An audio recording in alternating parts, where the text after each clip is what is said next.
पूज्य डोंगरे जी महाराज के कथा के आधार से जो एक ग्रंथ तैयार हुआ तो उसको नाम दिया गया है उन लोगों के द्वारा भागवत रहस्य। महाराज श्री की वाणी पूरी भक्ति युक्त थी और उपदेशात्मक बहुत बात रहती थी पूज्य डोंगरे महाराज की कथा में, और एकदम व्यास पद्धति से कथा, उस महापुरुष की पवित्रता, उनकी दिव्य वाणी। जिन्होंने सुना है पूज्य डोंगरे बाबू जी को सामने बैठकर, कितने लोगों ने सुना है पूज्य डोंगरे महाराज को? ठीक ठीक लोग तो है।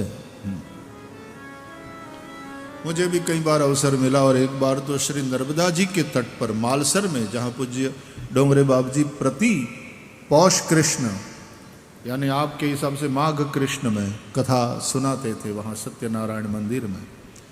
तो एक बार मुझे वहाँ साथ रहने का अवसर मिला पूरे दिन, और पौष की उस ठंडी में सुबह 5 बजे नर्मदा स्नान, और फिर वहीं किनारे पर संध्या वंदन, पूज्य डोंगरे बाबू जी के द्वारा सूर्य को अर्घदान, गायत्री जप, और किनारे खड़े सभी भक्त लोग अपने अपने इष्ट मंत्र का जप करते।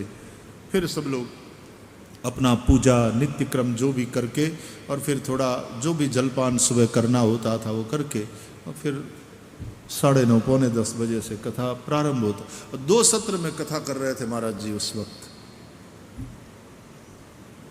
अब मैं केवल उस हिसाब से कह रहा हूँ कि उस वक्त पूज्य महाराज श्री की शारीरिक स्थिति ठीक नहीं थी, स्वास्थ्य ठीक नहीं था, बुखार, लेकिन फिर भी सुबह नर्मदा स्नान, वहाँ खड़े रह करके संध्या वंदन, अपना पूजा, अपना नित्य क्रम, अपने निश्चित संख्या के जप, ये सब करके, और फिर सत्यनारायण भगवान के मंदिर में दंडवत करते हुए, सभी श्री विग्रह जितने भी मंदिर में थे, महापुरुषों की जो समाधियाँ थी, सबको प्रणाम करते हुए फिर व्यासपीठ पर आना, भागवत जी का पूजन, और फिर व्यासपीठ बैठकर दोनों सत्र की कथा।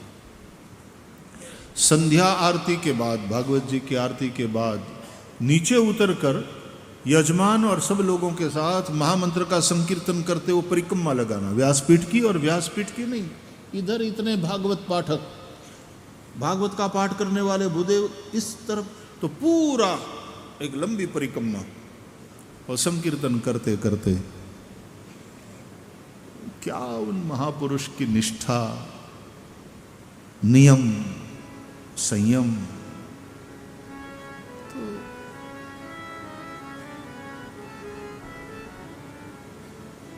उनकी पवित्रता ही पर्याप्त थी कि दर्शन एक बार हो जाए ऐसे महापुरुष का, मन प्रसन्नता से भर जाता था, मस्तक झुक जाता था। संत मतलब वो पवित्रता। पांडित्य अपनी जगह है, पांडित्य का अपना महत्व है निश्चित रूप से, लेकिन उससे भी ज्यादा हम लोगों ने महत्व दिया है पवित्रता को। वो संयम, वो पावित्र्य, वो कृष्ण प्रेम।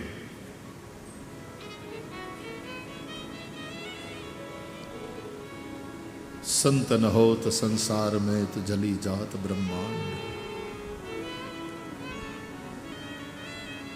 यहां अयोध्या में इस पूरे विस्तार में कैसे कैसे अद्भुत संत हुए। आज मैं गया था लक्ष्मण किला दर्शन करने, सरजू जी का अद्भुत दर्शन, और वहां जहां पूज्य करपात्री जी महाराज ठहरते थे वो स्थान दिखाया। क्या विद्वत्ता,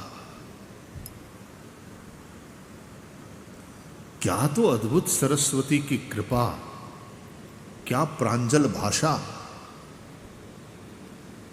पूज्य स्वामी करपात्री जी महाराज, और हमने, आप लोग भी यदि अवसर मिले तो देखना कभी उस वीडियो को, कि गाड़ी से ही चलते, मतलब अपने वाहन से चलते और जब समय संध्या का हो जाता तो फिर गाड़ी अपना वाहन कहीं रोक करके पूरा जो पूजा का सामान वो कह करके महाराज जी नित्य पूजा, इतने प्रकांड विद्वान लेकिन अपना नित्य नियम। आसपास के गांव वाले जब देखते कि महाराज जी आए, कोई जानते थे कि अरे पूज्य कृपात्री जी महाराज, और कोई कि भाई कोई एक संत महानुभाव आए हैं पूजा कर रहे हैं, तो बाद में लोग आ जाते दूर से प्रणाम करते और महाराज श्री अपना नित्य नियम करके पूजा करके और सबको प्रसाद बांटते वहां। ऐसे संतों से ये भारतवर्ष धन्य है।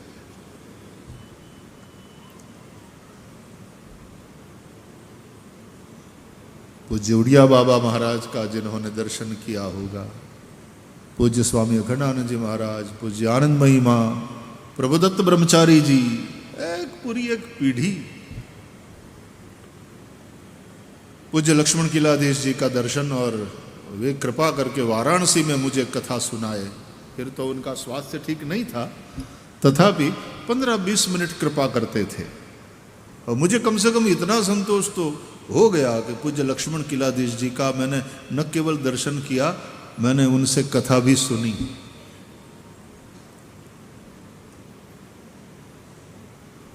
प्यारे भाई बहन, संतों से टिका है ये धर्म, इसलिए संतों का अत्यंत महत्व हमारी सनातनी परंपरा में। भगवान राम ने तो शबरी जी से कहा, मोते संत अधिक करी लेखा, सातव सम मोहि मैं जग देखा। लेकिन कोई संत मिले वैसे समता मेरे मैं जगत को देखें, लेकिन जब कोई संत महानुभाव का दर्शन हो जाए, मोते संत अधिक करी लेखा, मुझसे भी बढ़कर के संत को देखना।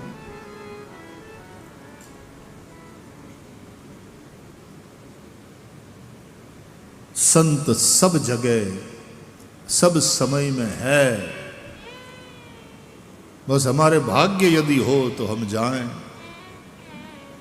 प्रणाम करें, नमन करें, सत्संग करें। अति भाग्य हो तो सन्निधि मिले, और सन्निधि के बाद अति भाग्य हो तो अनुराग बढ़े, नहीं तो कभी कभी अति परिचयाद अवज्ञा, ऐसा भी हो जाता। संतों को बहुत, मुझे यदि कोई पूछे, और कई लोग पूछते हैं कि इतने सालों से कथा सुना रहे हो, आपको क्या मिला, तो मेरा एक ही जवाब होता है, मुझे संतों का प्रेम मिला। संतों से आत्मीयता, संतों का प्रेम मिला, यही जीवन की सबसे बड़ी कमाई।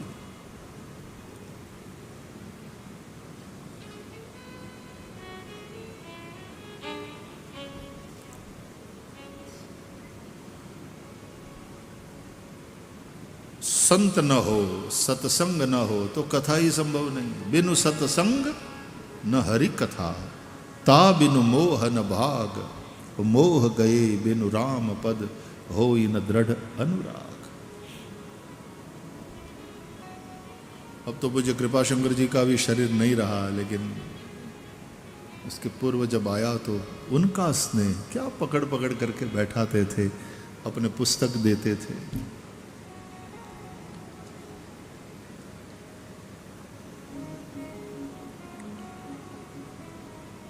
अयोध्या के सभी संत, और कुछ नहीं होए तो कोई बात नहीं, लेकिन संतों का दर्शन जरूर करो। भजनानंदी संतों का, चित्रकूट में भी जाओ, आज भी ऐसे ऐसे भजनानंदी संत आपको जंगलों में, कुटिया में यदि भाग्य हो तो मिल जाते हैं। दर्शन करो, साथ में बैठो, पास में बैठो। मैं ऋषिकेश में कथा सुना रहा था, ये 80s की बात है, तो उस पार मस्तराम बाबा मौन थे और परम विद्वान थे वो। मुझे बाद में पता चला, उनका थोड़ा साहित्य मिला, उनके द्वारा रचे हुए संस्कृत श्लोक में स्तोत्र, गुफा में ही रहते थे, गंगा के तट पर गुफा में। तो हम फिर उस पार चले जाते, गुफा के बाहर बाबा जी बैठते और गंगा जी की रेती में आसपास सब साधक बैठ जाते, सत्संग होता था। आज भी मैं जब जाता हूँ ऋषिकेश तो वहाँ वो वाली गुफा में, बाबा जी की गुफा में जाकर उन लोगों से अनुमति लेकर के थोड़ी देर बैठ जाता हूँ एकांत में, और वो जो वाइब्रेशंस है आज भी इतने मजबूत है, इतने स्ट्रांग है कि वहाँ बैठते ही ध्यान लग जाता।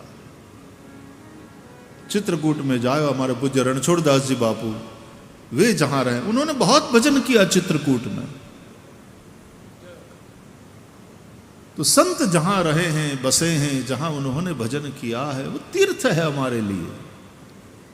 वहां जाए तो वहां बैठकर पाठ करें, ध्यान करें, नाम जप करें, विशेष लाभ प्राप्त होता है।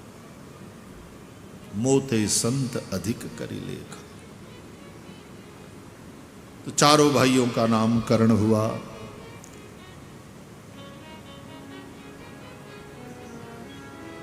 विश्व भरन पोषण कर जोई, ताकर नाम भरत अस होई। अब विश्व का भरण पोषण भरत जी कैसे करते हैं? क्योंकि वो राम प्रेम की मूर्ति है और वास्तव में पोषण प्रेम से ही होता। अच्छा, कोई आपको मेवा मिठाई खिलावे लेकिन बिना प्रेम के, उल्टे लड़ते हुए, चल खा, जैसे ही खाने का टाइम होता है आ जाता है भुक्खड़ कहीं का। अब ऐसे ऐसे गालियां सुनाते हो, चल खा। और यदि बिना भोजन के प्राण जा रहे हो, ऐसी स्थिति हो, खाना पड़ जाए तो बात अलग है, लेकिन नहीं तो कौन खाए? पोषण नहीं होता। और कोई प्रेम से खिलावे, लेकिन सूखी रोटी भले ही खिलावे लेकिन प्रेम से खिलावे, प्रेम से पोषण है। श्री भरत जी राम प्रेम की मूर्ति है। वास्तव में विश्व का भरण पोषण, बाकी सब कुछ हो, पदार्थ बहुत हो, सबके पास सब वस्तु हो, लेकिन समाज में यदि प्रेम का अभाव है तो समाज पूरा एक अशांति से, असंतोष से और विकृतियों से ग्रस्त हो जाएगा। राम राज्य का सबसे बड़ा कोई लक्षण है तो यही है, सब नर करहि परस्पर प्रीति। महत्व प्रेम का। जाके सुमिरन ते रिपुनासा, नाम शत्रुहन भेद प्रकाशा। जिनका स्मरण करने मात्र से शत्रु का नाश होता है, उसका नाम रखा गया शत्रुघ्न। अब वैसे देखा जाए तो रामायण का सबसे शांत पात्र है शत्रुघ्न जी। ज्यादा बोलते भी नहीं, गुस्सा की तो बात छोड़ो, ज्यादा बोलते हुए भी नहीं दिखाई देते रामचरितमानस। गुस्सा होते हुए एक बार दर्शन हम करते हैं, मंथरा पर बहुत खींचे, मंथरा के ऊपर जो गुस्सा निकाला है शत्रुघ्न जी ने, तो फिर भरत दया निधि दीनी छड़ाई, भरत जी ने छुड़ाया। नहीं तो भरत जी गुस्सा की तो बात छोड़ो, ज्यादा बोलते भी नहीं, मौन पात्र है। और उनके स्मरण मात्र से रिपु का नाश, जाके सुमिरन तय रिपुनाशा। लक्ष्मण जी के विषय में ऐसी बात करते तो बात समझ में आ सकती थी, क्या ठीक है, लखन जी थोड़े हैं तेज, लेकिन शत्रुघ्न जी तो बहुत शांत, मौन।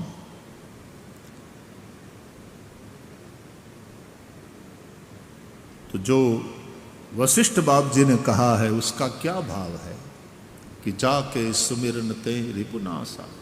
और ये वशिष्ठ जी की बात है, वशिष्ठ जी की वाणी है। एक होते हैं बाह्य शत्रु और एक होते हैं आंतरिक शत्रु। रामचरितमानस का जब पाठ करते हैं तो एक बात स्पष्ट होती है कि श्री राम और लक्ष्मण जी ने जब वन में संघर्ष किया, कई असुरों को मारा, उद्धार किया, और लंका के रणांगण में तो घोर युद्ध हुआ रावण के साथ। श्री भरत जी और शत्रुघ्न जी अयोध्या में हैं, लेकिन भरत जी और शत्रुघ्न जी ने भी अयोध्या में रहकर युद्ध ही किया। वो युद्ध भले ही न दिखाई दे, लेकिन वो एक संघर्ष है। राम और लक्ष्मण के शत्रुघ्न विजिबल है, बाहर है, उसके साथ उन्होंने युद्ध किया। भरत जी और शत्रुघ्न जी के शत्रु जिनके साथ उनका संघर्ष है वो इनविजिबल है, वो मनुष्यों के भीतर एक वृत्ति के रूप में रहते हैं, आंतरिक शत्रु। यदि कहा जाए तो कह सकते हैं कि 14 वर्ष वन में रह करके श्री राम जी और श्री लखन जी ने रावण की विचारधारा के साथ युद्ध किया है, जो भोग और अपहरण की विचारधारा है, और अयोध्या में रह करके भरत जी ने और शत्रुघ्न जी ने मंथरा की विचारधारा के साथ युद्ध किया। जिस विचारधारा के चलते, जिस वृत्ति के चलते होना था राम राज्य, होना था राम जी का तिलक, राज तिलक, और उसके स्थान पर वनवास हो गया। तो एक वो वृत्ति होती है कई लोगों की कि किंग न बन सको कोई बात नहीं, किंग मेकर बनो और फिर अपने स्वार्थों की पूर्ति करो, सत्ता के केंद्र में आ जाओ।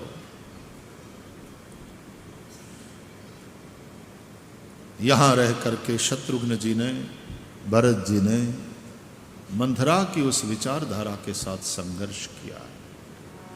तो आंतरिक शत्रुओं के साथ दोनों भाइयों का युद्ध है। लक्षण धाम राम प्रिय, सकल जगत आधार, गुरु वशिष्ठ ते ही राखा, लक्ष्मण नाम उदार। जो समस्त शुभ लक्षणों के धाम हैं, भगवान राम के अति प्रिय,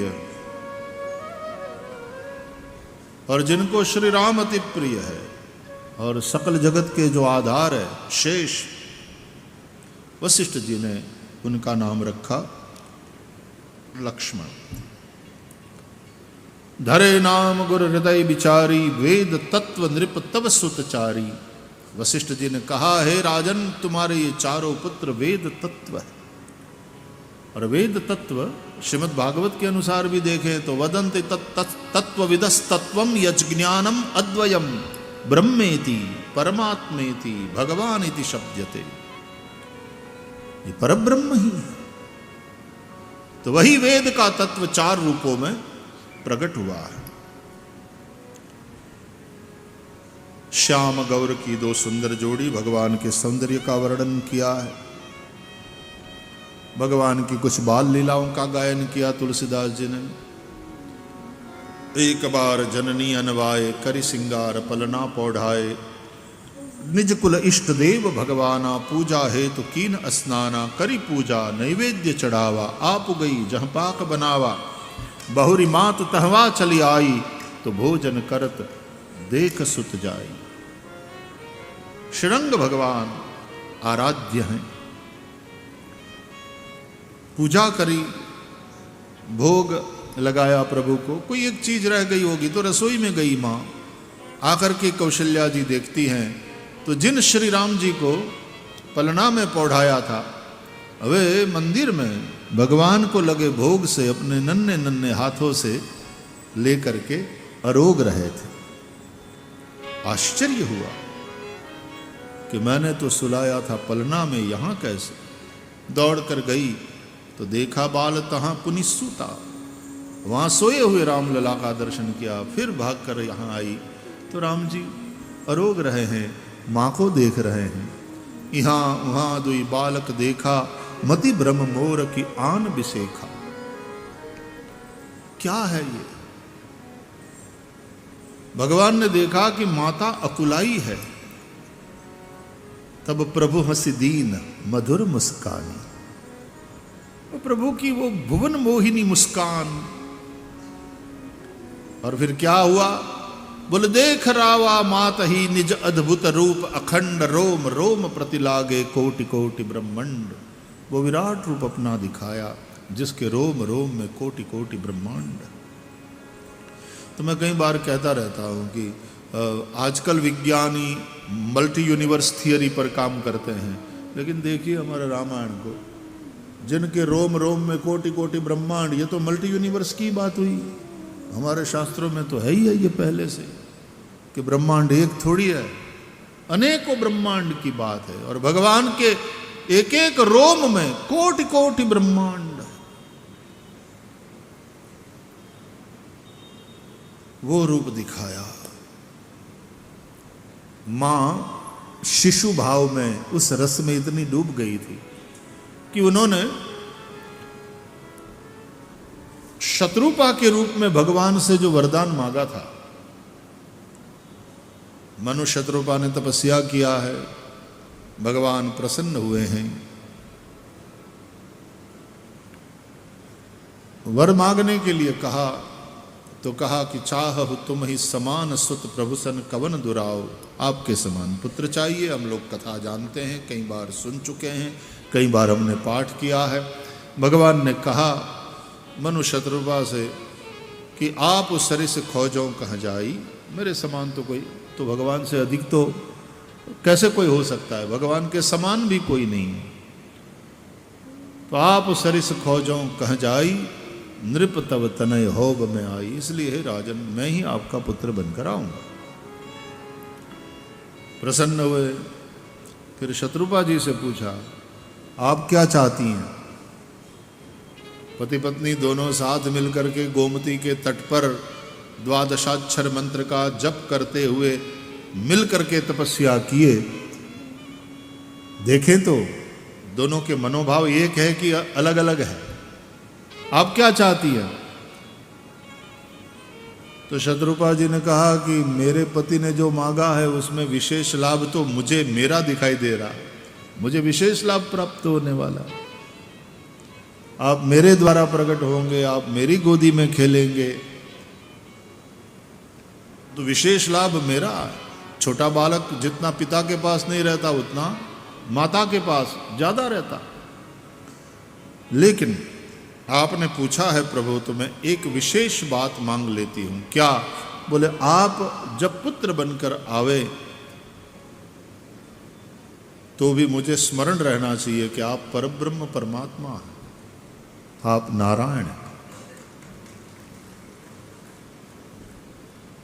अच्छा,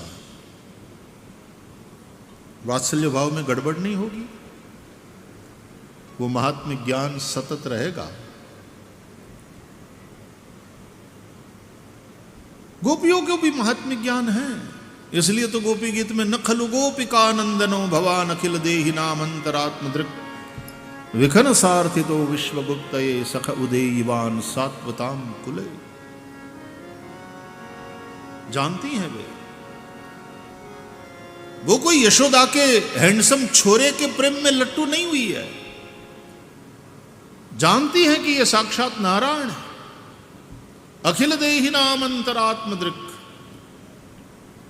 ब्रह्मा जी की प्रार्थना से आप प्रकट हुए हैं सात्वत कुल में, आप साक्षात नारायण हैं। महात्म ज्ञान जब श्रृंगार रस की बात हो, मधुर रस की बात हो, तो कोई प्रश्न पूछ सकता है कि तब वो ज्ञान बाधक नहीं होता मधुर रस के अनुभव में? लक्ष्मण किला जी में मंदिर में जो ठाकुर जी विराजमान है, राम जी सीता जी, तो वहाँ मधुर रस वाली उपासना, वो जनकपुर वाली उपासना, वो वाला रस। मैं जब लास्ट टाइम भी गया कथा के दरमियान तो पूज्य मामा जी की कथा वहाँ चल रही थी, पूज्य नारायण दास जी भक्त माली की। तो मिथिला वासियों का जो रस है, वो जो भाव है, और पूज्य मामा जी तो उस भाव से भरे हुए थे, किशोरी जी के भैया थे, इसलिए तो हम सबके मामा। क्या अद्भुत अद्भुत पद की रचना। पूज्य मामा जी भी अपने सांदीपनी में 2 बार पधारे, और जो कथा, और एक बार तो हमारा ये भाव था पूज्य मामा जी के पास कि आप वो बक्सर में जो विवाह पंचमी के दिन, इतने दिन आप वहाँ जो लीला कराते हो, सीताराम विवाह महोत्सव कराते हो, यहाँ सांदीपनी में करिए। तो बड़े प्यार से बोले, भाई जी भांजे राजा बड़ा मुश्किल काम है, क्योंकि उसके लिए बहुत सारी चीज़ें हैं। मैंने कहा 2 ट्रक भर करके आप ले आओ मामा जी, लेकिन यहाँ वालों को उस रस का दर्शन तो थोड़ा कराओ, थोड़ा सा अनुभव, आप कृपा करेंगे तो बात बनेगी। फिर ट्रक भर के वहाँ से बक्सर से सामान आया पोरबंदर तक। और शारदीय नवरात्रि में पूज्य मामा जी ने, क्योंकि भांजे लोग कोई जिद करे मामा के पास तो फिर मामा, वो तो माँ डबल माँ है, माँ जितना प्रेम करती है उससे डबल प्रेम करने वाले माँ है। तो बड़ा दिव्य उन्होंने वहाँ पर सीताराम विवाह महोत्सव सांदीपनी में भी किया।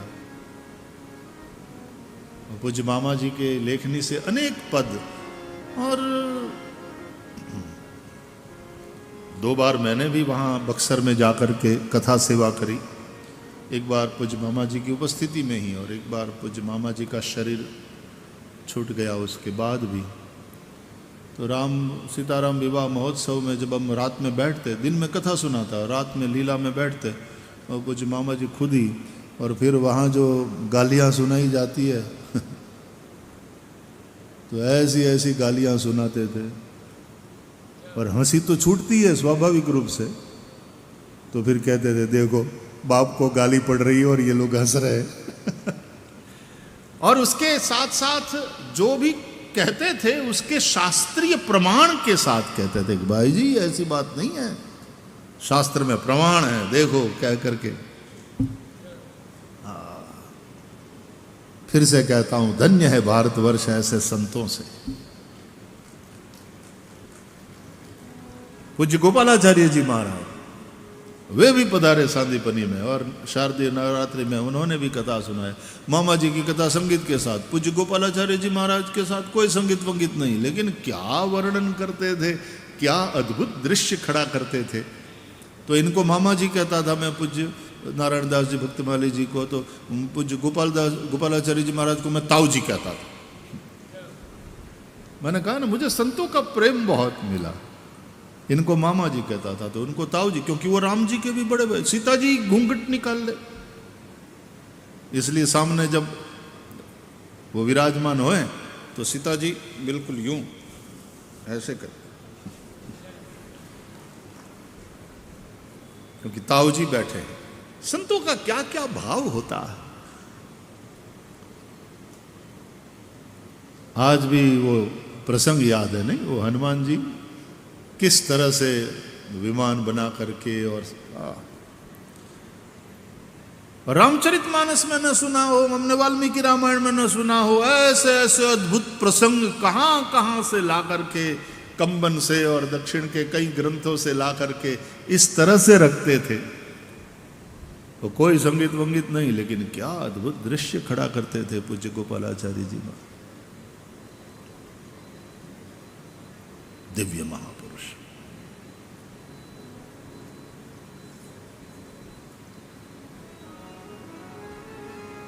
तो हम रासलीला में भी जब भी, तो पूज्य मामा जी वाला वो पद, आरती में तो वही,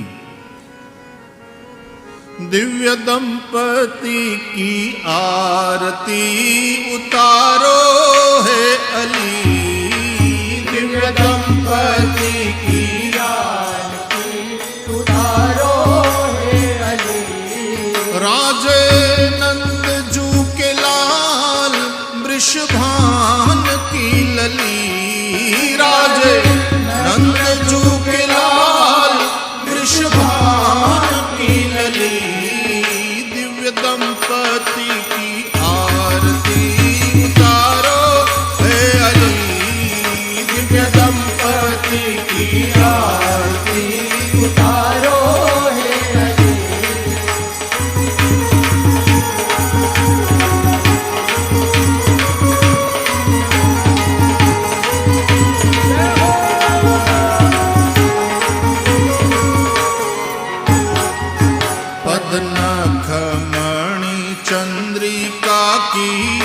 उज्ज्वल प्रभा पद्ममणि चंद्रिका की उज्ज्वल प्रभा नीलपीत कटी पट रहे मन को लुभा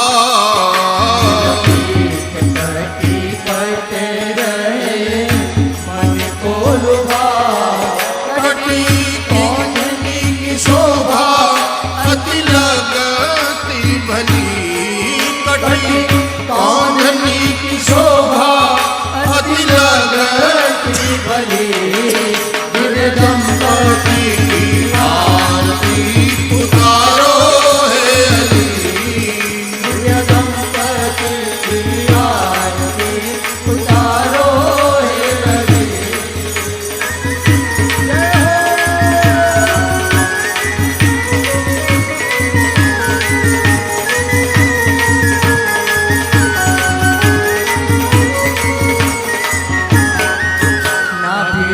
चिर गंभीर मन अवर परे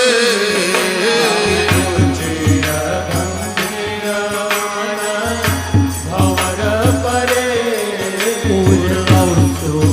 श्रीवत्स भृगपद उभरे श्रीवत्स भृगपद उभरे मालूर राजे कंबुकंठ त्रिवली मालूर राजे कंबुकंठ त्रिवली दिव्य दंपति आरती उतारो हे अली दिव्य दंपति की आरती उतारो हे हरि। राजे नंद जू के लाल वृषभान की लली राजे नंद के लाल वृषभानु की लली दिव्य दंपति की